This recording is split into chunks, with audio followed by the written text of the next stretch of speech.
Ar jau įsidėgėte Waze programėlę? Tuomet pradėkime kelionę. Anksčiau, kai ieškodavote kelio, viskas vykdavo maždaug taip. Sveiki, gal žinote kelią iki Kompotų gatvės? Žinau. Šitą važiuoji tiesiai, ten bus žiedas, apsuksi žiedą. Žiedu nevažiuok, ten tau ratas gausis.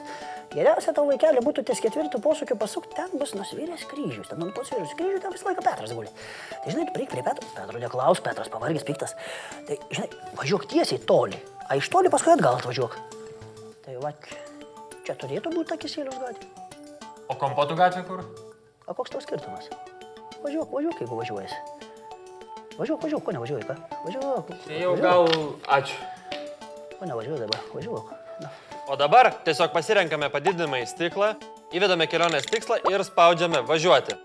O kiti vairuotojai jūs perspės apie kamščius, kliūtis ar tiesiog primins vairuoti atsakingai. Klausyk, B kategorijai. Ties Trimitininkų gatvė, dabės taiso, apvažiuojam.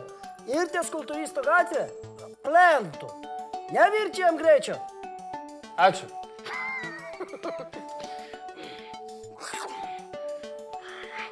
O ne, arba stovim, arba einam. Taigi, Waze programėlė tarsi asmeninis šturmanas, kuriai realiu laiku informaciją perduoda visas miestas. Prie to gali prisidėti ir tu. Susidūrę su kliūtimis stabtelėk, paspauštai šitą ikonėlę ir patikslink, kas per kliūtis. Tai gali padaryti net ir pasiekęs kelionės tikslą, nes Waze atsimena, kur ji buvo pažymėta. Kiti Wazeriai iš to jums padėkos.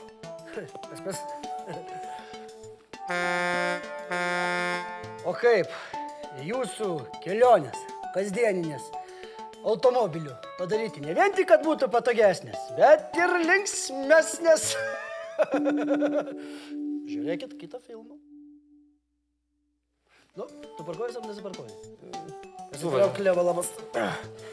Opa. Va, nori prisėsti? Prisėsk.